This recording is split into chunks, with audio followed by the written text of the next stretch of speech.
अस्सलामुअलैकुम स्टूडेंट्स, आज हम एसएसटी पढ़ेंगे। तो सबसे पहले आप अपनी बुक देख लिए।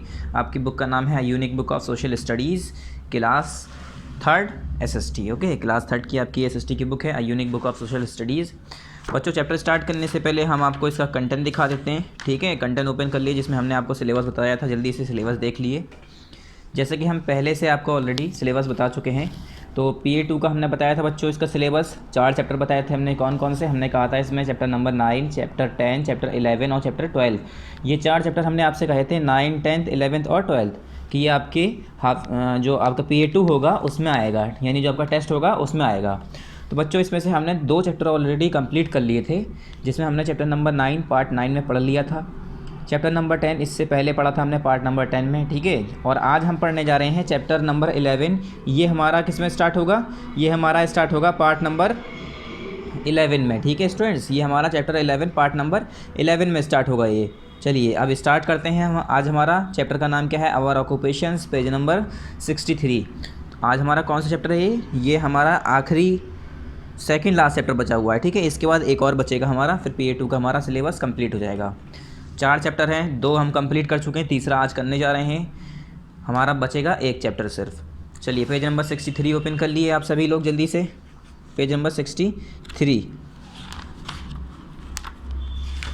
Our occupations. चैप्टर का नाम क्या है? Our occupation.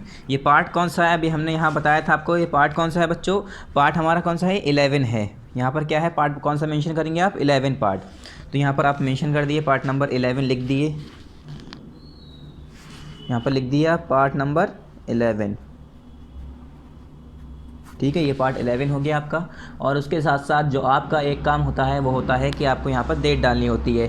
तो डेट तो आपको ये खुद ही मेंशन करनी होगी, किस दिन की? जिस दिन ये वीडियो यूट्यूब पर अपलोड होगी उस दिन की यहाँ पर आपको डेट लिखनी है। ओके स्टूडेंट्स, तो यहाँ पर आप सभी लोग क्या करेंगे? यहाँ पर आप डेट लिख लेंगे। ओके, ये डेट आपको खुद लिखनी है। जिस दिन भी ये जो हम वीडियो बना रहे हैं, जिस दिन हम पढ़ा रहे हैं, आज जो हमने ये वीडियो बनाने जा रहे हैं अब, तो ये जिस दिन भी आपकी यूट्यूब पर आएगी उस दिन की तारीख लिख देनी है आपको यहाँ पर, मतलब जिस दिन आप पढ़ेंगे इसे। चैप्टर का नाम है आवर ऑक्यूपेशंस। ऑक्यूपेशंस आप जानते होंगे क्या कहते हैं। ऑक्यूपेशंस वो सारे काम होते हैं बच्चों जो कि इंसान अपने लिए करता है, अपनी ज़िंदगी को चलाने के लिए। ठीक है, पैसा कमाने के लिए करता है। ठीक है, किस लिए? पैसा कमाने के लिए जो सारा काम इंसान करता है अपनी ज़िंदगी में, वो ऑक्यूपेशंस कहलाते हैं। People follow different occupations according to their ability and needs. ठीक है, पीपल जो हैं, लोग बाग जो हैं, वो अलग अलग डिफरेंट ऑक्यूपेशंस फॉलो करते हैं according to their ability and needs. किसके हिसाब से? अपनी क्षमता के हिसाब से और अपनी चाहत के हिसाब से, अपनी ज़रूरत के हिसाब से। ठीक है, मतलब अभी ज़रूरत और क्षमता के हिसाब से मतलब देखो, अगर कोई इंसान है वो मज़दूरी कर रहा है, ठीक है, वो मेहनत कर रहा है, या कोई इंसान लोहार है तो वो लोहे का काम, मेहनत का काम कर सकता है, इसलिए उसकी एबिलिटी है, इतनी ताकत है उसके अंदर उसकी एबिलिटी है कि वो मेहनत वाले काम कर सकता है। अब कोई इंसान भारी वज़न नहीं उठा सकता जैसे, या कुछ उसे प्रॉब्लम है, या वो एबल नहीं है, ठीक है, तो वो क्या करेगा? वो सुकून की जॉब ढूंढेगा, घर बैठी जॉब चाहेगा। वो चाहेगा कि मैं आराम से एक जगह बैठ के काम करूं। जैसे कोई ऑफिस है, ऑफिस में चाहेगा वो बैठ के काम करे। ठीक है, उससे अगर नहीं हो रहा, वो एबल ही नहीं है, इसके लायक ही नहीं है, तो अपनी एबिलिटी के हिसाब से, अपनी क्षमता के हिसाब से, ठीक है, अपने कितने वो किस लायक है इसके हिसाब से, और अपनी नीड के हिसाब से, अपनी ज़रूरत के हिसाब से इंसान अलग अलग डिफरेंट ऑक्यूपेशंस को फॉलो करता है। जैसे अब हम कुछ जगह पर देखें तो वहाँ पर जो है फ़िशिंग बहुत ज़्यादा होती है, मछली बहुत ज़्यादा पकड़ी जाती है। जहाँ कहाँ पर? मछलियों के बहुत काम होते हैं। किस इलाके में? जो हमारे कोस्टल एरियाज़ हैं। क्यों? क्योंकि वहाँ पर जो है हमारी एबिलिटी के हिसाब से जो है वहाँ पर फ़िशिंग ज़्यादा सही रहती है। क्यों? क्योंकि वहाँ पर जो है इन्हें सीज़ मिल जाते हैं, नदियाँ मिल जाती हैं। ठीक है, उसमें ईजीली इन्हें क्या मिल जाती है? फ़िशिंग करने को मिल जाती है। तो वहाँ पर मेन ऑक्यूपेशन बन जाता है वो। और वहाँ पर नीड के हिसाब से, ज़रूरत के हिसाब से भी वो चीज़ें इनकी होती हैं। जैसे कि अब हम कहीं पर बात करें तो अब कुछ लोग माइनिंग भी करते हैं बच्चों। माइनिंग तो आपको पता ही होगा, ज़मीन के अंदर गड्ढा खोद के उसके अंदर से सामान निकालना। अब सामान निकालने में क्या क्या सामान होता है? मिनरल्स होते हैं सारे। जैसे मिनरल से मतलब जैसे आयरन, यानी लोहा जो होता है, लोहे का, ठीक है, उसके आयरन ओर होता है। आयरन ओर होता है, उसके अंदर लोहे के अंदर कुछ गंदगी मिक्स होती है, तो उसे हम आयरन ओर कह देते हैं। जब वो साफ़ हो जाता है तो हम कहते हैं आयरन। तो इसी तरह से अब हमें ज़रूरत है आयरन की, लोहे की, तभी तो हम माइनिंग करते हैं। अगर हमें लोहे की ज़रूरत, आयरन की ज़रूरत नहीं होती तो हम क्यों माइनिंग करते? नहीं करते। तो इसी हिसाब से हम अपनी ज़रूरत के हिसाब से और अपनी एबिलिटी के हिसाब से अलग अलग ऑक्यूपेशन को फॉलो करते हैं, अलग अलग काम को हम फॉलो करते हैं, अलग अलग काम हम करते हैं। All kinds of work are equally important. और हर तरह के जो काम होते हैं वो बराबर ही इम्पॉर्टेंट होते हैं। मतलब कोई भी ऐसा काम नहीं है कि उसकी इम्पोर्टेंस कम हो।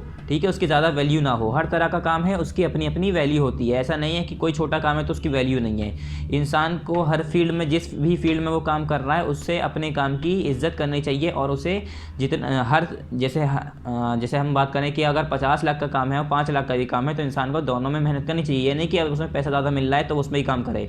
इक्वली इंपॉर्टेंस देनी चाहिए, ठीक है, क्योंकि कोई भी काम छोटा बड़ा नहीं होता है।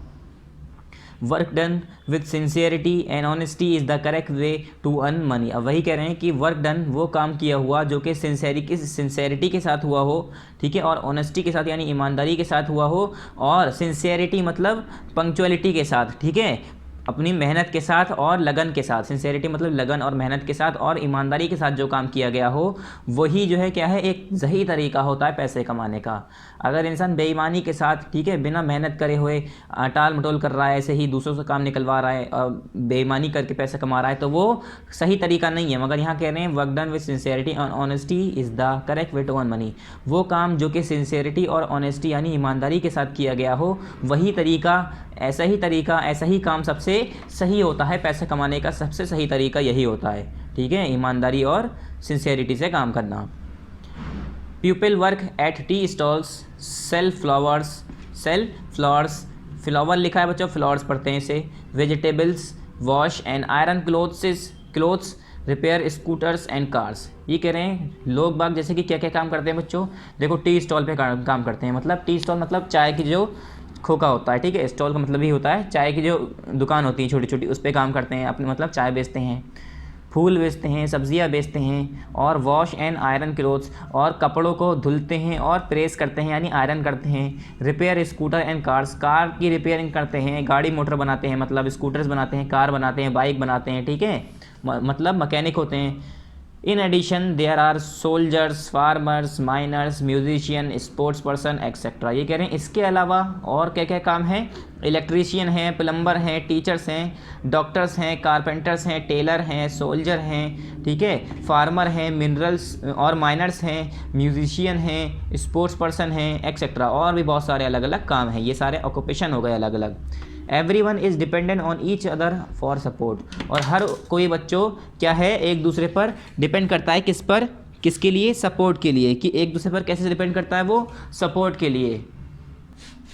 मतलब एक दूसरे पर कैसे डिपेंड हैं, सपोर्ट के लिए। देखो बच्चों, अगर हम कोई भी काम ले लें तो उसमें वो कोई भी अकेला काम जो है अपने आप नहीं चलता है, ठीक है, उससे जो है किसी न किसी का सपोर्ट चाहिए होता है। अब देखो, अगर मैं माइनर्स की बात करूँ तो माइनर्स जो है, माइनर्स क्या करते हैं, वो मिनरल्स निकाल के दे देते हैं। और फिर जो फैक्ट्रीज होती हैं, जो हमारे क्या होती हैं, बड़ी बड़ी इंडस्ट्रीज़ होती हैं, वो लोग माइनर्स पे डिपेंड होते हैं। माइनर्स से रॉ मटेरियल लेते हैं, मिनरल्स लेते हैं, फिर उससे लोहा निकालते हैं। फिर वो लोहा जो है क्या जाता है, दूसरी जगह कंपनीज़ में जाता है, फैक्ट्रीज़ में जाता है, जहाँ पर लोहे के सामान बनते हैं। फिर वो किस पर डिपेंड हुए, उन पर डिपेंड हुए। तो एक दूसरे पर इस तरीके से लोग बाग डिपेंड होते हैं, एक दूसरे की मतलब एक दूसरे पर डिपेंड करते हैं। अगर एक ने काम छोड़ दिया तो दूसरे का काम नहीं होगा। अगर माइनर्स जो है माइनिंग नहीं करेंगे, सोना और जो है ये सोना है, कोल है, आयरन है, ठीक है, पेट्रोलियम है, ये सब चीज़ें, पेट्रोलियम तो खैर अलग सिस्टम है। तो ये कह रहे हैं अगर इस तरह से ये सब चीज़ें नहीं निकालेंगे बच्चों, तो फिर जो कंपनी में लोहे का सामान बन रहा है, स्टील का सामान बन रहा है, एल्युमिनियम का सामान बन रहा है, वो कैसे बनेगा। तो इसीलिए एक दूसरे पर ये सब डिपेंड है। अब फार्मर हैं, फार्मर पे कैसे डिपेंड है। देखो बच्चों, अगर फार्मर खेती नहीं करेगा, फल नहीं उगाएगा, सब्जियां नहीं उगाएगा, तो हम लोग क्या खाएंगे, कुछ नहीं खा पाएंगे, हम लोग तो भूखे मर जाएंगे। तो हम लोग फार्मर पे डिपेंड हैं। ऐसे टेलर हैं, टेलर हमारे कपड़े सिलते हैं। अगर टेलर नहीं होते तो हमें कपड़े सिलने आते नहीं हैं अगर, तो हम अपने कपड़े कैसे सिल ले। कारपेंटर हैं, वो लकड़ी के बेड, सोफ़े, कुर्सी, मेज़, ठीक है, टेबल, चेयर, ये सब बनाते हैं। तो अगर कारपेंटर अपना काम छोड़ दे तो फिर कौन बनाएगा, या डॉक्टर अपना काम छोड़ दे तो इलाज कौन करेगा। इसी तरीके से हर कोई एक दूसरे पर डिपेंड करता है बच्चों, हर किसी को एक दूसरे की मदद चाहिए, ठीक है। अब डॉक्टर हैं, डॉक्टर को बैठने के लिए चेयर चाहिए, टेबल चाहिए उस पर रखने के लिए सामान, तो वो कौन बनाएगा, कारपेंटर बनाएगा। कारपेंटर को लकड़ी चाहिए, लकड़ी कहाँ से आएगी, वो जंगल से आएगी। जो जंगलों में पेड़ काटते हैं, ठीक है, वो कौन होते हैं, उसे कहते हैं फॉरेस्ट्री, जो फॉरेस्ट्री करते हैं उन लोग की, ठीक है स्टूडेंट। अब स्पोर्ट्समैन हैं, स्पोर्ट्स खेलते हैं, जो फुटबॉल खेलते हैं, क्रिकेट खेलते हैं, बैट बॉल खेलते हैं, ये अलग है इनका स्पोर्ट्स, इनका ऑक्यूपेशन अलग है। तो इसी तरह से हर कोई एक दूसरे पर बच्चों डिपेंड करता है, सबके एक दूसरे के अलग अलग काम हैं। और ऐसा नहीं है कि एक अलग अपना काम है तो वो अकेले चला लेगा अपना काम ज़रूर अकेले करता है, मगर बाकी कामों पर भी उसका काम डिपेंड करता है। जैसे यहाँ हमने बताया कि जैसे सोल्जर हैं, अगर सोल्जर नहीं होते, फ़ौजी नहीं होते तो हमारे मुल्क पे कोई भी अटैक करके चला जाता बच्चों, तो इसीलिए फ़ौजी हमारे जो है हमारी प्रोटेक्शन करते हैं। तो वही करें, everyone is dependent on each other for support. हर कोई जो है एक दूसरे पर डिपेंड करता है बच्चों सपोर्ट के लिए। अगर हमें जो है अपने आप को प्रोटेक्ट करना है तो हम फ़ौजियों पर डिपेंड है, ठीक है। अगर हमारे आर्मी नहीं होती, फ़ौजी नहीं होते, तो हम लोग हमारे बॉर्डर पे कोई भी घुस आता और कोई भी आके हमारे हिंदुस्तान पे अटैक कर देता।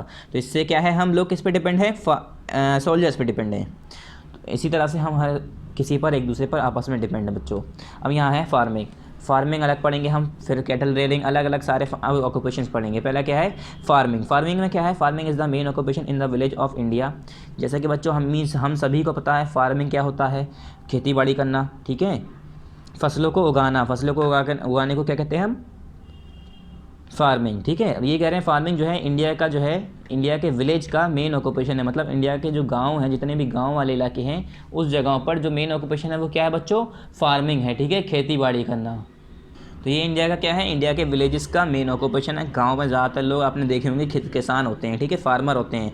तो वो क्या करते हैं, किसान होकर जूते चप्पल थोड़ी ना बेचते हैं या बिल्डिंगें बनवाते हैं, क्या करते हैं किसान, क्या करते हैं, खेती करते हैं। तो यही फार्मिंग जो है मेन ऑक्यूपेशन है इंडिया के विलेज का, गाँव का। Farmers grow different types of crops through out the year. अभी कह रहे हैं फार्मर्स जो होते हैं बच्चों क्या करते हैं, वो क्रॉप्स उगाते हैं। क्या क्रॉप्स, अलग अलग खेत, अलग अलग चीज़ें उगाते हैं, ठीक है, अलग अलग चीज़ें, धानें उगाते हैं, अनाज उगाते हैं। किस लिए, हम लोगों के लिए तो उगाते हैं, अकेले थोड़ी ना खा जाएंगे इतना सारा। वो किस लिए, किसके लिए, इंडिया में जितने भी लोग हैं सबके लिए, जहाँ जहाँ वो पहुँच सके वहाँ तक पहुँचाते हैं। तो हम लोग इन पर डिपेंड हो गए इसी तरह से। तो वही कह रहे हैं, ये पूरे साल क्या करते हैं, अलग अलग तरीके की क्रॉप्स उगाते हैं, डिफरेंट टाइप्स की फसलें उगाते हैं, ठीक है बच्चों, अलग अलग तरीके की फसलें उगाते हैं। Most of the farming is done on the plain because the land is flat and fertile here. ये कह रहे हैं जो ज़्यादातर फार्मिंग होती है बच्चों वो प्लेन एरियाज़ में होते हैं, प्लेटियो हिली एरियाज़ में नहीं होती, डिज़र्ट एरिया में नहीं होती। डिज़र्ट एरिया में क्यों नहीं होती बच्चों, क्योंकि डिज़र्ट एरिया, जैसे हम बात करें, डिज़र्ट तो वैसे प्लेन नहीं आ जाएगा, मगर तब भी डिज़र्ट एरिया अलग हो गया, ठीक है। अगर हम जैसे हम प्लेन की बात करें, माउंटेनियस एरियाज़ की बात करें, मतलब पहाड़ी इलाकों की बात करें, और हमारा जो एरिया है सीधा सीधा बिल्कुल फ्लैट लैंड है, प्लेन है, ठीक है। क्यों यहाँ पर फार्मिंग इतनी अच्छी हो जाती है, ज़्यादा क्यों होती है, ये कह रहे हैं ना, most of the farming is done on the plain. ये कह रहे हैं ज़्यादातर फार्मिंग जो है प्लेन पर क्यों होती है, प्लेन एरियाज़ पर क्यों होती है। हम जैसे एरियाज़ में रह रहे हैं, ये होता है प्लेन एरियाज़, जो सीधी सीधी सड़क होती है। पहाड़ी इलाके की बात करें तो कहीं ऊपर, कहीं नीचे, कहीं ऊंचा, कहीं नीचा, ऐसा होता है ना, पहाड़ी इलाके में स्लोप एरिया होता है वहाँ पर। तो ये कह रहे हैं प्लेन एरियाज़ में इसलिए होता है क्योंकि यहाँ की लैंड जो है फ्लैट होती है, सीधी होती है, एंड फर्टाइल हेयर, और यहाँ इसके साथ साथ फर्टाइल होती है, मतलब उपजाऊ होती है बच्चों। यहाँ की मिट्टी अच्छी होती है, ज़मीन अच्छी होती है, ठीक है।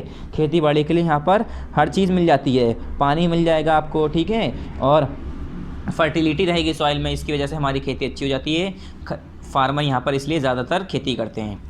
Farmers grow food grains, oil seeds, spices, cotton and plantation crops like T, coffee and rubber. ये कह रहे हैं फार्मर क्या क्या उगाते हैं, फूड ग्रेन्स उगाते हैं, ऑयल सीड्स उगाते हैं, स्पाइसेस यानी मसाले जो होते हैं वो, कॉटन जो हमारी रुई होती है, एंड प्लांटेशन क्रॉप्स, और कुछ प्लांटेशन क्रॉप्स जैसे कि लाइक टी है, कॉफ़ी है, रबर है, ठीक है। जो हमारी टी है, कॉफ़ी है, रबर है, इसकी भी खेती होती है। जो हम इरेजर रबर यूज़ करते हैं ना, जितनी भी इलास्टिक वाली चीज़ होती है रबर की जो बनती है, वो यही रबर होती है, ठीक है। ये पेड़ में से ही निकलता है ये। फिर आया हमारा कैटल रेयरिंग। कैटल रेयरिंग में क्या है बच्चों, कैटल किसे कहते हैं, पहले ये देखिए यहाँ पर, cattle means cow, bull and buffaloes. Cattle बच्चों किसे कहते हैं, चार पैर वाले जानवर होते हैं कैटल। किसे कहते हैं, चार पैर वाले जानवर होते हैं कैटल। और जिससे हमें जो है क्या मिले, कुछ फ़ायदा हो रहा हो, जैसे कि यहाँ पर cow milk and buffalo, cow bulls and buffaloes. तो काउ बुल्स और बफेलोस को कैटल क्यों कहा जाता है बच्चों, क्योंकि इन्हें जो है हम लोग पालते हैं और इनसे हमें दूध और गोश्त मिलता है, मिल्क और मीट मिलता है, ठीक है। तो ये मिल्क प्रोवाइड करते हैं, इसलिए इन्हें कैटल कहा जाता है। अब घोड़े भी तो होते हैं, घोड़ा होता है, ठीक है, जैसे इसमें जो है बफेलोज है, काउस है, बुल्स हैं, इससे जो है अपने खेतों में भी काम करवा लेते हैं। घोड़े का क्या है, सिर्फ और सिर्फ हम ज़्यादा से ज़्यादा वेट लिफ्टिंग कर सकते हैं, उसके साथ वेट लेके जा सकते हैं, मगर उससे कोई हमें एज अ नेचुरल प्रोडक्ट नहीं मिल रहा है। इसमें नेचुरल प्रोडक्ट मिलता है हमें, इनसे हमें इनका गोश्त खाने को मिलता है, मीट मिलता है और मिल्क मिलता है, ठीक है। तो ये जो हमारे कैटल्स हैं ये चार पैर वाले जानवर होते हैं मेनली। इसमें जो है कैटल्स में कौन कौन से जानवर आते हैं बच्चों, काऊ को और बुल को और बफेलोस को मेनली कैटल में लिया जाता है।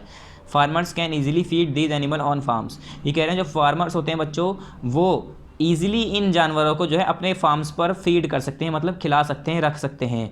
जो किसान होते हैं वो क्या करते हैं, जो ये कैटल्स को पालते हैं वो किसान वो क्या करते हैं, अपने जो फील्ड होती है उस पर ही क्या कर सकते हैं, अपने फार्म पर ही क्या करते हैं, आसानी से इन्हें खिला लेते हैं।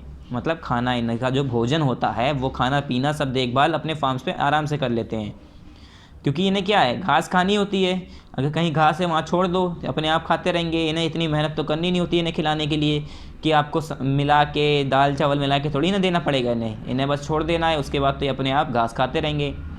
There for most of the farmer keep these animals on their farm. इसीलिए जो ज़्यादातर जो फार्मर होते हैं, जो किसान होते हैं, वो क्या करते हैं, इन एनिमल्स को अपने फार्म्स पर रखते हैं। कहाँ पर रखते हैं, अपने फार्म्स पर रखते हैं कि ईज़िली वहाँ पर खाना मिल जाए उन्हें और ज़्यादा मेहनत भी ना करनी पड़े।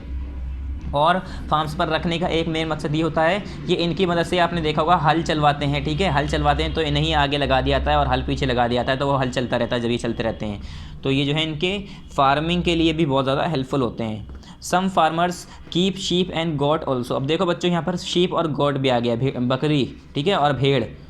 तो शीप और गोट भी हमारे जो है कुछ फार्मर्स जो है रखते हैं अपने पास। शीप किस लिए रखते हैं, मेनली शीप रखते हैं वूल के लिए, ठीक है, वूल के लिए।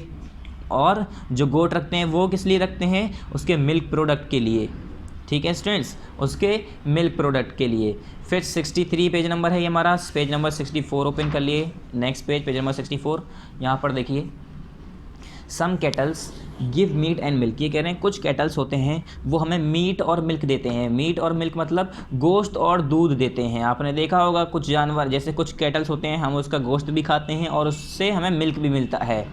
These animals help them in their work also.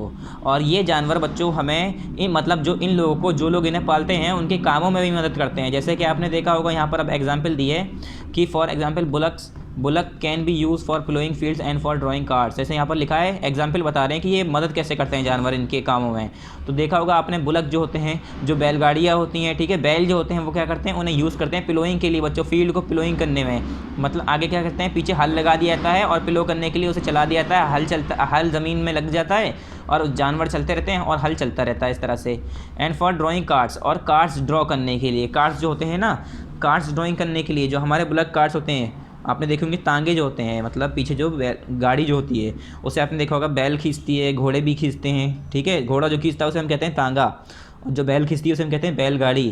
तो बैलगाड़ी भी खींचने के लिए काम आती है, बहुत सारा लोड ले जाते हैं, बालू सीमेंट आपने देखा होगा, ईंटें रख के ले जाते हैं, जिसे हम बुग्गी कहते हैं, मेनली क्या कहते हैं, बुग्गी कहते हैं। नेक्स्ट है हमारा पोल्ट्री। पोल्ट्री क्या होता है बच्चों, poultry means keeping birds for meet और एग्स। पोल्ट्री का मतलब होता है, आपने कभी सुना होगा पोल्ट्री फार्मिंग, क्या, पोल्ट्री फार्मिंग। तो ये पोल्ट्री लिखा है, पोल्ट्री पढ़ते हैं इसे। पोल्ट्री फार्मिंग क्या होता है बच्चों, इसमें क्या होता है, poultry means keeping birds for meet and eggs.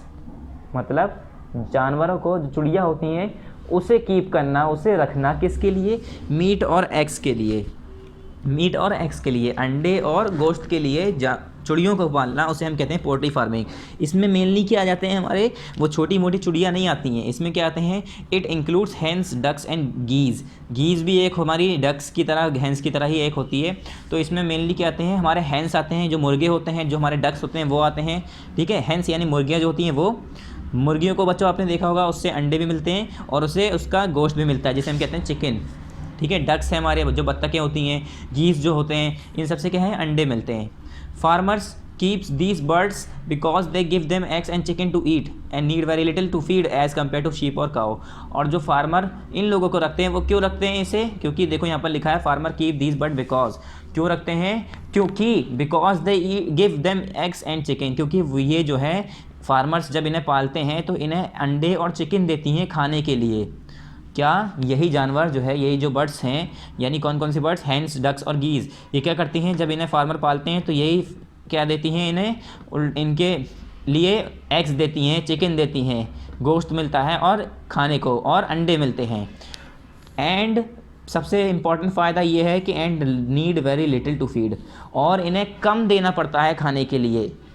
क्या, भेड़ बकरी को अगर आपको खिलाना है तो उसे ज़्यादा देना पड़ेगा, मगर अगर आप कोई मुर्गियां पाल रहा है, बत्तख पाल रहा है, तो उसे कम खिलाना पड़ता है। तो सबसे आसानी तो यही हुई कि उसे खाने को कम देना पड़ रहा है, यही है ना। And need very little to feed as compare to sheep और काउस। काउस और शीप के मुकाबले इन लोगों को बहुत कम खाने को देना पड़ता है, ज़्यादा पैसा नहीं खर्च होता है इन्हें पालने में, ठीक है। उसके बाद हमारा आया फिशिंग।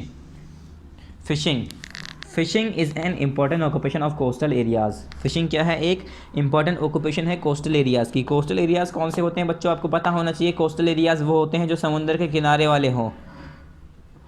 कौन से एरियाज़? जो समुंदर उसके करीब हो।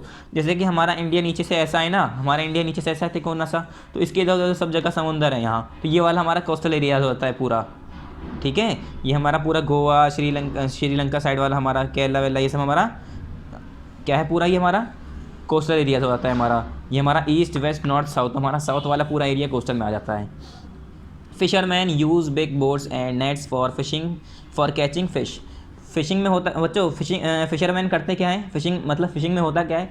फिशिंग में क्या होता है? सिंपल, फिश को, मछलियों को पकड़ा जा रहा होता है। मछलियों को पकड़ा जा रहा होता है और पकड़ के क्या कर रहे होते हैं? खा रहे होते हैं? नहीं, इतनी सारी पकड़ के कैसे खा लेंगे कोई? क्या करते हैं ये लोग? बेच देते हैं इसे।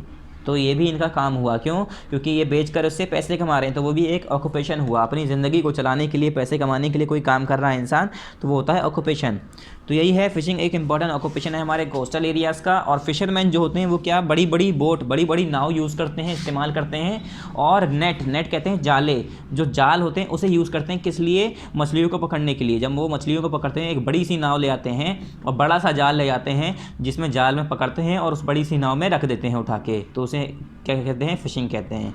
दे catch fish and sell them on in the market. वो क्या करते हैं बच्चों? दे कैच फिश, वो मछलियाँ पकड़ते हैं, and sell them in the market, और उसे फिर मार्केट में सेल कर देते हैं, बेच देते हैं। ठीक है। Oil is also extracted from fish. और जो ऑयल होता है बच्चों, जो तेल होता है, वो भी जो है मछलियों से निकाला जा रहा होता है। क्या? जो ऑयल होता है, ऑयल भी मछलियों से निकाला जा रहा होता है। एक तरह का ऑयल होता है जो मछलियों से निकाला जाता है बच्चों, वो उससे दवाएं बनती हैं। आँखों का एक दवा होती है, वो आँखों का पानी, मतलब रोशनी कम आती है, नाइट ब्लाइंडनेस हो जाती है जिसे, ठीक है, रात में कम दिखता है अंधेरे में उसे, तो उसके लिए एक दवा बनती है। वो भी जो है किससे बनती है? वही ऑयल से बनती है, जो कि मछलियों से निकाला जाता है। मतलब मछलियाँ सिर्फ खाने के लिए ही नहीं ली जाती हैं, उसके अंदर जो है कंपनीज़ में, फैक्ट्रीज़ में, जहाँ पर भी वो तेल बन रहा हो, दवा बन रही हो, वो ऑयल निकाला जाता है। ठीक है students. Fishing are preserve and put in tins and cans. क्या? फिशिंग आर प्रिजर्व, फिशिंग जो है प्रिजर्व करने के लिए कैसे रखते हैं? And put in tins and can, जो टीन के डिब्बे होते हैं और जो केन होते हैं उसके अंदर रख दिए जाते हैं for export to different parts of the country and around the world. किस लिए? कि टीन के डिब्बे और ये जो हमारे केन्स हैं इसके अंदर रखे क्यों जाते हैं बच्चों? कि उसे एक्सपोर्ट कर पाएँ कंट्री के डिफरेंट पार्ट्स में और अराउंड द वर्ल्ड, और पूरे वर्ल्ड में पहुँचा पाएँ उन मछलियों को खाने के लिए। अब जो मान लो कि गोवा पे जो है मछलियों का बिज़नेस चल रहा है गोवा में, तो सिर्फ गोवा वाले ही खा पाएंगे अगर वहीं पर वो लोग पकड़ेंगे, वहीं खाएंगे। तो इसके लिए वो क्या करते हैं इसके लिए उसे टीन के डिब्बे में, केन्स में, मतलब उसे प्रिजर्व करके, बचा के, अच्छे से रख के, पैक करके उसे दूसरे कंट्री में भेजा जाता है, दूसरे मुल्कों में, दूसरे शहरों में भेजा जाता है। ठीक है, दूसरी जगह पर भेजा जाता है कि वहाँ के लोग भी इसे खा पाएँ। Fish is a very rich source of protein. और फिश जो होता है वो क्या होता है बच्चों? बहुत ज़्यादा सोर्स होता है प्रोटीन का, मतलब बहुत बड़ा सोर्स होता है प्रोटीन का, मतलब बहुत ज़्यादा प्रोटीन पाया जाता है फ़िश के अंदर। Fish is a very rich source of protein. Protein जो है फ़िश के अंदर बहुत ज़्यादा पाया जाता है, इसलिए जिसे प्रोटीन की कमी होती है उसे फ़िश खाने के लिए कहा जाता है, मछली खाने के लिए कहा जाता है। फिर नेक्स्ट पैराग्राफ पे आइए, माइनिंग। माइनिंग क्या होता है बच्चों? माइनिंग क्या होता है, चलिए यहाँ पर पढ़ते हैं। India is very rich in minerals such as coals, iron, mica, manganese and copper. बच्चों ये कह रहे हैं इंडिया जो है इंडिया के अंदर बहुत सारा मिनरल्स है, बहुत ज़्यादा अमीर है इंडिया मिनरल्स के मायने में। मतलब इंडिया के अंदर बहुत ज़्यादा मिनरल्स मौजूद है। जैसे कि मिनरल्स कौन कौन से? जैसे कोल, जो हमारा कोयला होता है, आयरन यानी हमारा लोहा, माइका है, मैग्नीज़ है, कॉपर है, ये सब क्या है? ये सब हमारे मिनरल्स हैं जो कि इंडिया के अंदर बहुत ज़्यादा पाए जाते हैं। इस वजह से इंडिया को कहा जाता है कि इंडिया जो है रिच है मिनरल्स के मामले में, मतलब बहुत ज़्यादा अमीर है मिनरल्स के मामले में, बहुत ज़्यादा मिनरल्स यहाँ पर मिलता है। These are found deep inside the earth. और बच्चों ये जो मैंने मिनरल्स की एग्जांपल दी अभी आपको, मिनरल्स बताया मैंने कि जैसे कि कोल है, आयरन है, माइका है, मैग्नीज़ है, कॉपर है, ये सब बच्चों ज़मीन के अंदर पाया जाता है, ज़मीन के बहुत अंदर, deep side, found deep inside the अर्थ के बहुत गहराई में मिलता है। कहाँ पर? अर्थ के बहुत गहराई में, डीप इनसाइड मिलता है। The digging up of minerals from inside the earth is called mining. और यही जो डिगिंग अप ऑफ मिनरल्स को गड्ढा करके खोद के निकालना, मिनरल्स को ज़मीन के अंदर से खोद कर निकालना, फ्रॉम इनसाइड द अर्थ, अर्थ के अंदर से, इज़ कॉल्ड माइनिंग, क्या कहते हैं इसको? इस कॉल्ड माइनिंग। इसे ही हम माइनिंग कहते हैं। माइनिंग किसे कहते हैं बच्चों? जब यही मिनरल्स जब हम ज़मीनों को खोद कर गड्ढा करके बहुत अंदर से निकालते हैं तो उसे ही हम कहते हैं बच्चों माइनिंग। ठीक है। और मिनरल्स कौन कौन से होते हैं? वो कोल होता है, आयरन होता है, माइका, मैग्नीज एंड कॉपर, और बहुत सारे ऐसे कोल मिनरल्स हमारे होते हैं जो कि हमारे ज़मीन के अंदर से निकाले आते हैं। तो ये बहुत बड़े बड़े बहुत अंदर तक गड्ढे होते हैं। ठीक है। बाकायदा रास्ते बने होते हैं, तो उसे हम कहते हैं माइनिंग करना। ठीक है। यहाँ पर लिखा हुआ है these are found deep inside the earth, the digging up of minerals from inside the earth is called mining. फिर यहाँ पर है it is the main occupation of the people in areas rich in minerals. ये कह रहे हैं ये main occupation कहाँ का होता है? वहाँ का होता है जहाँ के लोग, मतलब उस एरिया के लोग ज़्यादातर ये काम करते हैं जहाँ पर मिनरल्स ज़्यादा पाया जाता है। कहाँ पर? जहाँ पर मिनरल ज़्यादा पाया जाता है वहाँ के लोग इस माइनिंग वाले काम में, इस ऑक्यूपेशन में ज़्यादा जुड़े होते हैं। अब मान लो कहीं पर फिशिंग, मछलियाँ बहुत पाई जा रही है, तो माइनिंग थोड़ी ना करेंगे, वो मछलियाँ पकड़ेंगे। अब मान लो कहीं पर कोल मिल रहा है, आयरन मिल रहा है, बहुत सारा ज़मीन है, हमें पता है कि इस ज़मीन में हमारे बहुत सारा कोल है, आयरन है, मैग्नीज़ है, माइका है, कॉपर है, एल्युमिनियम है, बहुत सारी चीज़ें हैं। तो हम क्या करेंगे? हम चाहेंगे वो हम सारे मिनरल्स निकाल पाएँ ज़मीन के अंदर से। फिर ज़मीन के अंदर से निकालने के चक्कर में हम क्या करते हैं? माइनिंग करते हैं। माइनिंग में ही सारे काम में लग जाते हैं। It is the main occupation of the people in areas rich in minerals. और ये मेन ऑक्यूपेशन होता है उन लोगों का जहाँ, उस जगह पर जहाँ पर मिनरल्स ज़्यादा पाए जाते हैं। Some of these minerals are, अब ये कुछ मिनरल्स के नाम हैं यहाँ पर। Some of these minerals are refined to get metals, मतलब ये क्या कह रहे हैं? Some of these minerals are refined to get metals, fuels and chemicals. बच्चों ये कह रहे हैं कि इसमें से ही कुछ मिनरल्स को रिफ़ाइन किया जाता है, छाना जाता है, साफ़ किया जाता है। क्या हासिल करने के लिए? टू गेट मेटल्स, मेटल्स हासिल करने के लिए, फ्यूल्स हासिल करने के लिए, और केमिकल्स हासिल करने के लिए। क्या? Some of these minerals are refined to get metals, fuels and chemicals. यही जो मिनरल्स हैं इन्हें ही छाना जाता है मेटल हासिल करने के लिए, फ्यूल हासिल करने के लिए, और कुछ केमिकल्स हासिल करने के लिए। जब इनकी सफाई होती है तो हमें इनसे फ्यूल्स मिलते हैं, मेटल्स मिलते हैं, और केमिकल्स मिलते हैं इन्हीं मिनरल्स से, जो कि हम ज़मीन से खोद के निकालते हुए। ठीक है। जो हमें खोदे हुए ज़मीन से खोद के हमें जो मिलते हैं, ज़मीन से गड्ढा करके जो हम निकालते हैं, वही हमारे मिनरल्स जो हैं क्या करते हैं, उसी को जब हम सफाई करते हैं उसकी, तो अलग अलग हिस्सों में बांट दिया जाता है। मेटल वाले अलग कर दिए जाते हैं, मेटल वाला हिस्सा, फ्यूल वाला हिस्सा अलग, केमिकल अलग निकल जाते हैं। ठीक है। अब मैं कहूँ मिनरल्स खाली आयरन का है तो ऐसा नहीं कह सकता। ठीक है बच्चों, उसके आयरन के अंदर हमारा हो सकता है कि कॉपर भी हो, मैग्नीज भी हो, सब एक दूसरे में मिक्स हो, तो उसे सफाई करनी पड़ती है, अलग अलग करना पड़ता है। Metals are use to make cars. Metals किस लिए यूज़ होती हैं बच्चों? कार्स बनाने के लिए, मशीन्स बनाने के लिए, बाइसिकल्स बनाने के लिए, यानी जो हमारी साइकिल होती हैं, बस बनाने के लिए, ठीक है, शिप्स बनाने के लिए, रेलवे इंजन बनाने के लिए। और क्या बनाते हैं हम इससे? ठीक है। यहाँ तो एग्जांपल, यहाँ तक रेलवे इंजन तक आपने देख ली। ठीक है, आपने देख ली, एक बार और देख लिए। Metals are use to make cars बनाने के लिए, मशीन बनाने के लिए, बाइसिकल बनाने के लिए, बसेस, शिप्स, रेलवे इंजन्स, और आगे फिर पेज नंबर 65 रेलवे इंजन्स। यहाँ तक कि हमारा जो एरोप्लेन बनता है वो भी हमारा मेटल का ही बनता है। ठीक है। और हमारे जो बर्तन बनते हैं, यूटेंसिल मतलब क्या होता है बच्चों? यूटेंसिल मतलब क्या होता है? बर्तन। यहाँ पर आप अगर मीनिंग नहीं बताया आपको यूटेंसिल का, तो आप यहाँ पर लिख लिए। बर्तन जो हमारे घर के होते हैं ना, तो बर्तनों को कहते हैं हम यूटेंसिल्स। क्या कहते हैं हम बच्चों? बर्तनों को यूटेंसिल्स कहते हैं। तो यहाँ पर आप लिख लिए यूटेंसिल्स।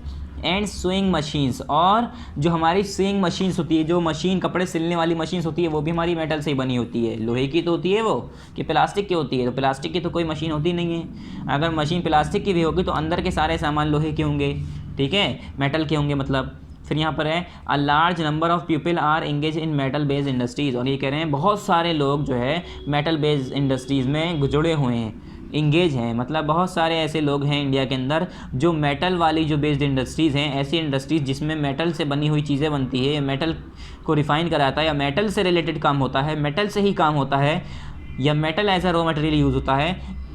ऐसी इंडस्ट्रीज़ बहुत सारी हैं, और ऐसे लोगों, इसमें बहुत सारे इंडस्ट्री में बहुत सारे लोग काम करते हैं। ठीक है। बहुत सारे लोग मतलब ऐसे हैं, जैसे कि हमने अभी बताया कि फार्मर हैं बहुत सारे लोग इंडिया के, तो उसी के साथ साथ मेटल इंडस्ट्रीज़ में भी काम करते हैं, जहाँ पर मेटल के सामान बनते हैं। फिर आया बच्चों फॉरेस्ट्री। फॉरेस्ट्री क्या होता है? फॉरेस्ट्री क्या होता है? देखो, a large part of our country is under forest. ये कह रहे हैं जो लार्ज पार्ट है हमारी कंट्री का, वो हमारे अंडर फॉरेस्ट है। मतलब हमारा जो कंट्री इंडिया है उसके अंदर बहुत बड़ा हिस्सा, एक ऐसा इंडिया के अंदर ऐसा बहुत बड़ा हिस्सा है जो कि हमारा फॉरेस्ट के अंदर है। मतलब साफ साफ ये कहना चाह रहे हैं इंडिया के अंदर बहुत ज़्यादा जंगलात पाए जाते हैं। इंडिया के अंदर बहुत ज़्यादा जंगल मौजूद हैं। लार्ज पार्ट इंडिया का जो है जंगल में मौजूद है, मतलब बहुत सारे जंगल हैं। Many people work here and provide us would gums herbs and many useful products. ये कह रहे हैं काफ़ी लोग जो यहाँ पर हैं वो क्या करते हैं, यहाँ पर काम करते हैं, वर्क करते हैं। And provide us woods gums and herbs, और हमें क्या प्रोवाइड करते हैं बच्चों, वुड्स प्रोवाइड करते हैं यानी लकड़ी, गम्स प्रोवाइड करते हैं, ठीक है, ये जेल टाइप का होता है, गम्स होता है एक, हर्ब्स हर्बीवोर्स हमारे जिससे मेडिसिन बनती हैं बच्चों, ठीक है, श्रब्स हर्ब्स अलग अलग तरह के होते हैं उस वो प्रोवाइड करते हैं, जड़ी बूटियाँ होती हैं वो प्रोवाइड करते हैं। एंड मैनी यूज़फुल प्रोडक्ट्स, और काफ़ी यूज़फुल प्रोडक्ट जो हमें कहाँ से मिलते हैं, यहीं जंगलों से ही मिलते हैं। वो जंगलों से खुद चल के थोड़ी ना आते हैं, वही लोग देते हैं जो लोग यहाँ पर काम करते हैं।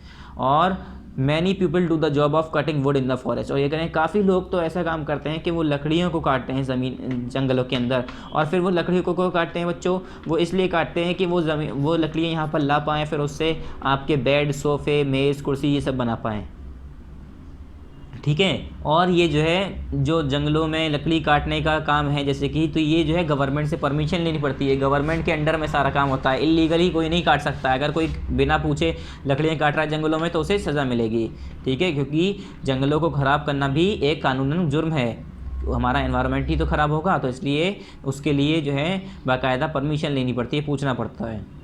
There occupations is known as lumbering, और इनके काम को कहते हैं लम्बरिंग, जो ये जॉब करते हैं, जो यहाँ पर काट रहे हैं ना, ये जैसे लकड़ी काटते हुए दिख रहे हैं तो इसे कहते हैं लम्बरिंग, ये लम्बरिंग करने हैं, ठीक है।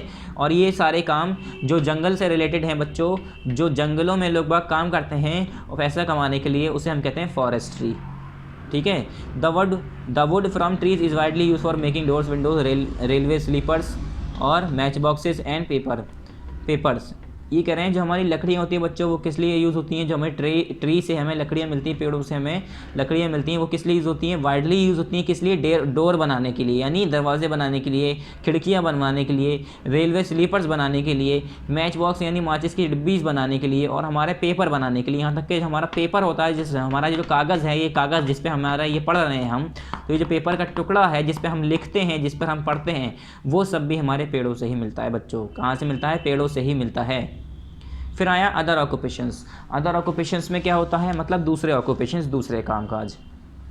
चलिए इसे ऊपर करते हैं थोड़ा। अब देखिए, apart from the above studied occupations, ये कह रहे हैं ये जो अबव स्टडीड ऑक्यूपेशंस हैं इसके अलावा, मतलब जो अभी तक हमने पढ़े हैं ये सारे ऑक्यूपेशंस, जैसे माइनिंग, फिशिंग, फॉरेस्ट्री, ठीक है, पोल्ट्री फार्मिंग और हमारे रेयरिंग ऑफ एनिमल, ठीक है, फार्मिंग, ये सब क्या है, इसके अलावा जो है और भी बहुत सारे काम है। यहाँ पर देख कह रहे हैं ये apart from the above studied occupations people are engage in many other occupations also. ये कह रहे हैं ये जो भी हमने पीछे डिस्कस किए हैं उनके अलावा लोग बाग जो है और भी बहुत सारे काम करते हैं, बहुत सारे कामों में जुड़े हुए हैं। जैसे in cities and towns people work as teacher, doctor, advocates, chartered accountants, architects and engineer. ये कह रहे हैं जैसे कि शहरों की और टाउन्स की बात करें अगर हम, तो वहाँ पर लोग जो है टीचर हैं, डॉक्टर हैं, एडवोकेट यानी वकील हैं, ठीक है, वकील हैं, जज हैं, और हमारे चार्टर्ड अकाउंटेंट्स हैं, ठीक है, आर्किटेक्ट्स हैं, इंजीनियर्स हैं, ठीक है, इस तरह के काम भी लोग भाग करते हैं। Some people run their own shops and business, और कुछ लोग अपनी खुद की दुकानें खोले हुए हैं, कुछ अपना खुद का बिजनेस चला रहे हैं, ठीक है। तो अलग अलग काम लोग बाग इसके अलावा भी करते हैं, जो हमने पीछे डिस्कस किए, उसके अलावा ये सारे काम भी किए जाते हैं, ठीक है स्टूडेंट्स। चलिए अब यहाँ पर देखिए आपको फ़ोटोज़ दिए हुए हैं, ये है हमारे लोअर, इट्स नॉट लोअर नहीं होता है बच्चों, क्या होता है, लॉयर होता है। लॉयर मतलब वकील। सोल्जर है हमारे ये हमारे फ़ौजी हैं, ये हमारे इंजीनियर हैं, और ये हमारे डॉक्टर साहब हैं, ठीक है। तो डॉक्टर साहब आपको इंजेक्शन लगाएं उससे पहले आप जल्दी से इसकी एक्सरसाइज पर जाइए। चलिए बच्चों अब इसकी एक्सरसाइज देखिए, 1 बाय 1 हम इसकी एक्सरसाइजेस करेंगे।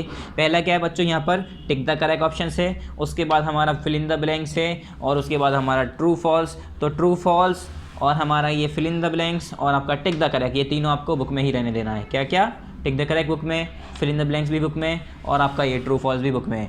बस हमारा जो बाकी है वो है आंसर द फॉलोइंग क्वेश्चंस, जो कि हम किस में करते हैं, कॉपी में करते हैं बच्चों। किस में करते हैं, ये कॉपी में करते हैं। तो यहाँ पर आप लिख दे रहा हूँ मैं आपके लिए, आप कंफ्यूज मत होइएगा, ये आपको किस में करना है बच्चों, कॉपी में करना है। सिर्फ क्वेश्चन नंबर 3 की बात नहीं कर रहा हूँ मैं, पूरे 4 क्वेश्चन। चलिए अब इसकी एक्सरसाइज स्टार्ट करते हैं। पहला करिए tick the correct options. Tick the correct option में पहला देखिए बच्चों क्या है, most of the farming is done in the, ये कह रहे हैं जो ज़्यादातर फार्मिंग होती है वो कहाँ पर होती है, माउंटेन्स में होती है बच्चों, प्लेन्स में होती है या कोस्टल एरियाज़ में होती है। तो मैंने बताया था कोस्टल एरियाज़ में नहीं होती फार्मिंग, प्लेन्स में होती है, माउंटेन्स में होती है। तो माउंटेन्स में मैंने बताया था नहीं होती है, माउंटेन्स पहाड़ी इलाका होता है तो वहाँ पर इतनी उपजाऊ ज़मीन नहीं मिलती है, इतनी फर्टाइल ज़मीन नहीं मिलती है, और होती भी है अगर तो इतनी सूटेबल नहीं होती है कि हर तरह की वहाँ पर खेती कर पाएँ, क्योंकि पानी जो है रुकता नहीं है ना, ढाल वाला एरिया होता है, ढलान वाला। प्लेन्स एरिया में क्या है, पानी भी आराम से वहाँ पर स्टेबल होता है और वहाँ पर जो है फर्टाइल ज़मीन मिल जाती है। तो हमारा प्लेन एरिया जो होता है वहाँ पर ज़्यादातर फार्मिंग की जाती है, ठीक है। Most of the farming is done in the plain, कहाँ पर, प्लेन एरियाज। तो ऑप्शन नंबर बी हो गया पहले का, आप इस पर टिक कर दिए। फिर सेकंड का क्या है बच्चों, कैटल्स गिव। बच्चों आपको कैटल्स क्या देते हैं, कैटल्स से हमें क्या मिलता है, मीट मिलता है, मिल्क मिलता है। तो हमारे हिसाब से तो कैटल से मीट भी मिलता है और हमें मिल्क भी मिलता है, तो ये दोनों ही सही हैं। तो ऑप्शन नंबर इसका क्या हो गया, ऑप्शन नंबर सी हो गया, बोथ ए एंड बी। क्या, बोथ ए एंड बी, इसका हमने ऑप्शन नंबर सी लगा दिया है, both A and B. Third है, fish is a very rich source of. Fish जो है बच्चों क्या है, किसका सोर्स है, फ़िश के अंदर सबसे ज़्यादा क्या पाया जाता है, प्रोटीन पाया जाता है, कैल्शियम पाया जाता है या आयरन पाया जाता है। तो मैंने बताया था जो मछलियाँ होती हैं वो प्रोटीन उसके अंदर बहुत ज़्यादा मौजूद होता है। क्या, मछलियों के अंदर बहुत ज़्यादा प्रोटीन होता है, फ़िश के अंदर बहुत ज़्यादा प्रोटीन होता है। इसीलिए लोग बाग कहते हैं प्रोटीन खाने के लिए, अगर कहते हैं प्रोटीन की कमी है तो उसमें बताते हैं डॉक्टर कि आप मछलियाँ खाइए, अंडे खाइए, ठीक है, अंडे खाइए, मछलियाँ खाइए, और सारे प्रोटीन वाली चीज़ें बताते हैं कि आप प्रोटीन वाली चीज़ें खाइए। तो अगर किसी को मछलियों मतलब प्रोटीन की कमी हो जाए तो उसे मछलियाँ खाने को कहते हैं। तो हो गया हमारा प्रोटीन हो गया, ऑप्शन नंबर इसका ए हो गया, आप इस पर टिक कर दिए। फोर्थ है, the digging up of minerals from inside the earth is called. ये कह रहे हैं मिनरल्स को डिगिंग अप करके निकालना, उसे हम क्या कहते हैं, अर्थ के अंदर से डिगिंग अप मतलब खोद कर, गड्ढा करके जो मिनरल्स को हम निकालते हैं ज़मीन के अंदर से, उसे हम क्या कहते हैं बच्चों, फिशिंग कहते हैं, फार्मिंग कहते हैं या माइनिंग कहते हैं। तो बच्चों उसे कहते हैं माइनिंग, जो ज़मीन के अंदर से गड्ढा करके, क्या, ज़मीन के अंदर से खोद के, डिगिंग करके, खोद कर, डिगिंग मतलब खोदना, खोद के जो मिनरल्स निकाला जाता है अर्थ के अंदर से उसे हम कहते हैं माइनिंग। तो ऑप्शन नंबर इसका सी करेक्ट हो गया बच्चों, आप इस पर टिक कर दिए, ठीक है स्टूडेंट्स। फिर आ जाइए इसके फिल इन द ब्लैंक्स पे। Fill in the blanks using help box. बच्चों देखो यहाँ पर चारों आपके दिए हुए नाम, हेल्प बॉक्स दिया हुआ है, मतलब इन चारों में आपको देखना है कौन सा आएगा, वो फिल कर दिए। Dash is the main occupation of the village of India. India के जो विलेजेस हैं, जो गाँव हैं, वहाँ के लोगों का मेन काम क्या होता है बच्चों, फार्मिंग करना। फार्मिंग करना मतलब किसान होते हैं वो लोग, खेती बाड़ी करना, यही मेन काम होता है इंडिया के गाँव के लोगों का, ठीक है, इंडिया के विलेजेस का। सेकेंड है, dash is also extracted from fish. ये कह रहे हैं और क्या चीज़ जो है फिश से, मछलियों से निकलती है। तो मैंने बताया था ऑयल भी निकलता है, ऑयल जो होता है, तेल होता है, वो मछलियों से वो भी निकलता है। तो यहाँ पर लिखिए oil, oil is also extracted, क्या, एक्सट्रैक्टेड फ्रॉम फिश। पहला फार्मिंग, दूसरा ऑयल, तीसरा क्या है हमारा, many people do the job of cutting would in the forest. काफ़ी लोग किसकी जॉब करते हैं, लकड़ियों को काटने की, कहाँ पर, इन द फॉरेस्ट, जंगलों में, ठीक है, FOREST फॉरेस्ट। फोर्थ है हमारा, India is very rich in mineral. India किस में रिच है, मिनरल्स में, मतलब सबसे ज़्यादा जो यहाँ पर इंडिया में क्या पाया जाता है, मिनरल्स पाया जाता है। पहला फार्मिंग, दूसरा ऑयल, तीसरा फॉरेस्ट, चौथा मिनरल। इनकी स्पेलिंग ना समझ में आए तो यहाँ से देख लीजिएगा, मगर लिखना है आपको ये चारों। अब आ जाइए इसके ट्रू फॉल्स पे बच्चों। पहला क्या है बच्चों, ट्रू, यहाँ पर देखिए पहले हेडिंग क्या है, write T for true and F for false statement. ये कह रहे हैं जितने भी ट्रू स्टेटमेंट है बच्चों उसके लिए आप ट्रू लिख दिए, मतलब टी लिख दिए, और जितने भी हमारे फॉल्स हैं, जो गलत स्टेटमेंट है, उसके आगे F लिख दिएगा। तो इसमें पहला क्या है, kettles means cows, buffaloes and bulls, bulls and buffaloes. तो ये कह रहे हैं कैटल का मतलब होता है काव, बुल और बफेलोज। तो ये बिल्कुल सही बात है बच्चों, कैटल में हमारे काव आती हैं, बुल आती हैं और बफेलोज आती हैं। ये सारे हमारे जानवर क्या कहलाते हैं, कैटल कहलाते हैं। तो इसका क्या हो गया, ट्रू हो गया। तो यहाँ पर आपको क्या लिख देना है, टी लिख देना है। सेकंड क्या है, fish are preserve and put in tins and cans. ये कह रहे हैं फिश जो है प्रिजर्व कर दी जाती हैं और उसे टीन के अंदर, टीन के जो डब्बे होते हैं उसे हम टिन कहते हैं, ठीक है, टिन के अंदर और केन्स के अंदर रख दिया था। तो ये सही है, नहीं है, तो बिल्कुल सही है बच्चों, ये ट्रू बात है, ठीक है। जो हमारी फिशेज़ होती हैं उसका जो अगर जैसे कहीं और भेजना है तो उसे ऐसे ही भेजेंगे तो ख़राब हो जाएगा जाते आते, तो उसे टीन के डिब्बों में और केन्स के अंदर पैक किया जाता है, बचा के रखा जाता है उसके अंदर, ठीक है, कि वो दूसरी जगह पर जाए तो ख़राब ना हो वहाँ तक पहुँचने में। तो ये क्या हो गया, ट्रू हो गया, दूसरा भी टी है। फिर क्या है थर्ड हमारा, many people do the job of cutting woods in the forest. ये कह रहे हैं काफ़ी लोग जो है किसकी जॉब करते हैं, वुड्स काटने की, फॉरेस्ट के अंदर वुड्स काटने की, लकड़ी काटने की। क्या, many people do the job of cutting woods in the forest. ये कह रहे हैं काफ़ी लोग जो है लकड़ियाँ काटते हैं फॉरेस्ट के अंदर, ये भी जॉब करते हैं। तो ये सही है गलत है, तो सही है बिल्कुल, काफ़ी लोग करते हैं ये काम, तो ये क्या हो गया, ट्रू हो गया। फोर्थ क्या है, some people work in office in cities and towns. ये कह रहे हैं काफ़ी लोग जो है ऑफिस में काम करते हैं, शहर के अंदर और सिटीज़ के अंदर और टाउन्स के अंदर जो है काफ़ी लोग किस में काम करते हैं, ऑफिस के अंदर। तो ये बच्चों क्या है, ट्रू है, सारे ही ट्रू हैं यहाँ पर। क्या, ये सारे ही ट्रू हैं, सब पर ही टी लिखना है आपको। ओके स्टूडेंट्स, तो यहाँ पर आप सब पर ही ट्रू लिख दिए, टी लिख दिए मतलब। अब नेक्स्ट क्या है बच्चों हमारा, नेक्स्ट है हमारा आंसर दी फॉलोइंग क्वेश्चंस, जो कि आपको किस में करना है बच्चों, ये आपको कॉपी में करना है। तो हमने ये कॉपी में कर रखा है, हम इसके आपको आंसर्स दिखा देंगे, आपको जैसे हमने करा है वैसे ही बिल्कुल सेम करना है। ठीक है स्टूडेंट्स, तो चलिए हम आपको इसके आंसर दिखा देते हैं कैसे करना है आपको। तो देखिए बच्चों, जैसे हर बार हम करते हैं वैसे ही करना है। पहले आप पार्ट लिखते हैं तो पार्ट लिखेंगे आप भी ऐसे ही, फिर चैप्टर लिखेंगे। पार्ट कौन सा है हमारा, पार्ट नंबर 11 है, तो यहाँ पर हमने पार्ट नंबर 11 लिख दिया है।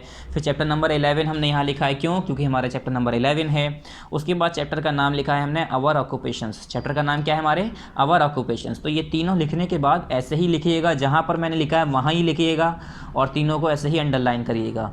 और ये जो हमारा डेट वाली जगह है, यहाँ पर आपको डेट लिखनी है। डेट किस दिन की लिखनी है बच्चों, आपको जिस दिन ये वीडियो यूट्यूब पर अपलोड होगी उस दिन की आपको डेट लिखनी होती है। तो वही बुक में डेट लिखनी है और वही कॉपी में लिखनी है डेट यहाँ पर भी, ठीक है।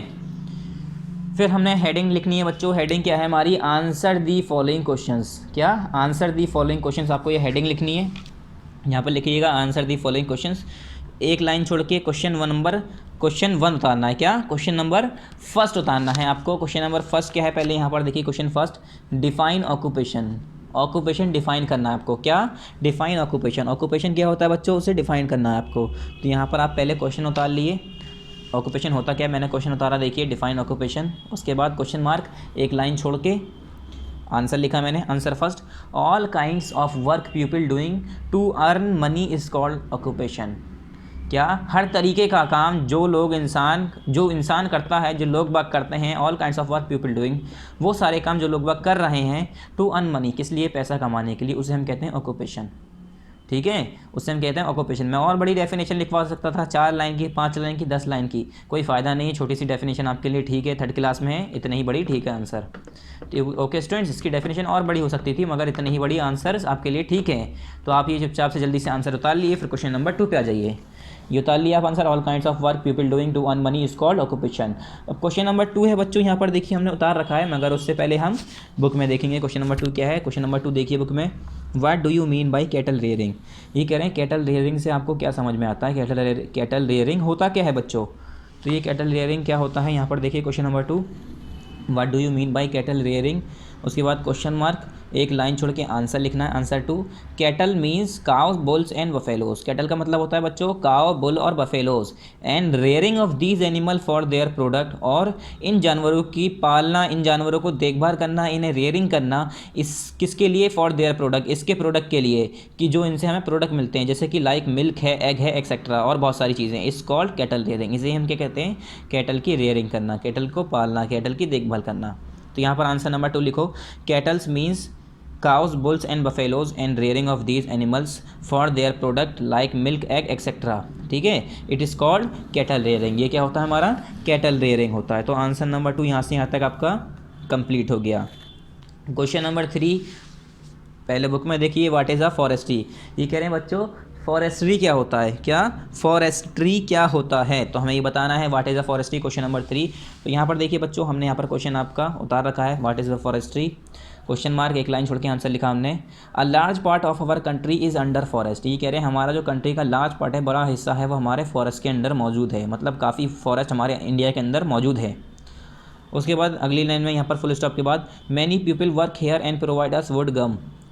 क्या, many people work here and provide us wood. ये कह रहे हैं काफ़ी लोग यहाँ पर काम करते हैं और हमें क्या प्रोवाइड करते हैं बच्चों, वुड प्रोवाइड करते हैं, गम्स प्रोवाइड करते हैं। और फिर नेक्स्ट पेज पे है, इसके बाद गम्स के बाद और क्या प्रोवाइड करते हैं, हर्ब्स प्रोवाइड करते हैं एंड मैनी यूज़फुल प्रोडक्ट्स, और हमें काफ़ी यूज़फुल प्रोडक्ट्स भी प्रोवाइड करते हैं। उसके बाद फुल स्टॉप यहाँ पर लिखेंगे। उसके बाद these activities related to forest are called forestry, और यही एक्टिविटीज़ जो कि फॉरेस्ट से रिलेटेड हैं, जो कि फॉरेस्ट से रिलेटेड हम काम करते हैं, ये सारी एक्टिविटीज़ किस में आ जाती हैं, क्या कहते हैं हम इन्हें, आर कॉल्ड फॉरेस्ट। ये हम इन्हें कहते हैं आर कॉल्ड फॉरेस्ट्री, इन्हें ही हम कहते हैं फॉरेस्ट्री। अगर कोई इंसान फॉरेस्ट से रिलेटेड काम कर रहा है तो हम कहेंगे वो फॉरेस्ट्री कर रहा है, ठीक है, फॉरेस्ट्री कहते हैं हम उसे। फिर क्वेश्चन नंबर 4 है हमारा बच्चों, पहले बुक में देख लिए क्वेश्चन नंबर 4 हमारा पहले बुक में क्या है, यहाँ पर देखिए question number 4, differentiate between fishing and mining.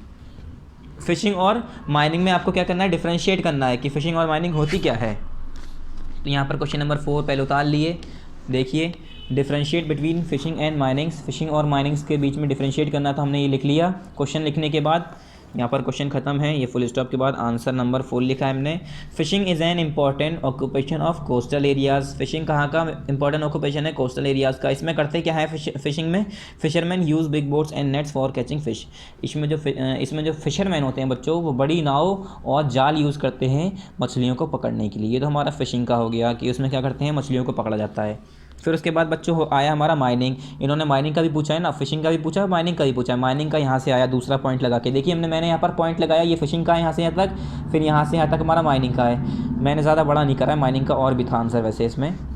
यहाँ पर है the digging up of minerals from inside the earth is called mining. Mining क्या होता है बच्चों, मिनरल्स को डिगिंग अप करके निकालना, खोद कर निकालना अर्थ के अंदर से, उसे हम कहते हैं माइनिंग। अब ये माइनिंग कहाँ पर होती है ये मैंने लिखवाया नहीं है क्योंकि आंसर बड़ा हो जाता, तो बस इतना ही आंसर ठीक है।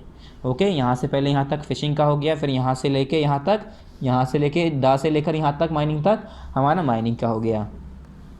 फिर बच्चों हमारा जो लास्ट क्वेश्चन है, क्वेश्चन नंबर 5 है, ये है क्वेश्चन नंबर 5 हमारा आखिरी question. What are other occupations, ये कह रहे हैं अदर ऑक्यूपेशंस क्या क्या होते हैं या क्या क्या अदर ऑक्यूपेशंस हैं। तो उसके बाद पहले तो क्वेश्चन उतार लिए आप, question number 5, what are other occupations, दूसरे ऑक्यूपेशंस क्या होते हैं, एक लाइन छोड़ के क्वेश्चन मार्क लगा के एक लाइन छोड़ा, उसके बाद आंसर यहाँ से लिखा हमने, answer number 5, in cities and towns, क्या, in cities and towns people work as teachers, क्या, in cities and towns people work as teacher, teacher के बाद कॉमा, डॉक्टर्स कॉमा, एडवोकेट्स, फिर उसके बाद कॉमा, चार्टर्ड अकाउंटेंट्स, फिर कॉमा, आर्किटेक्ट्स एंड इंजीनियर।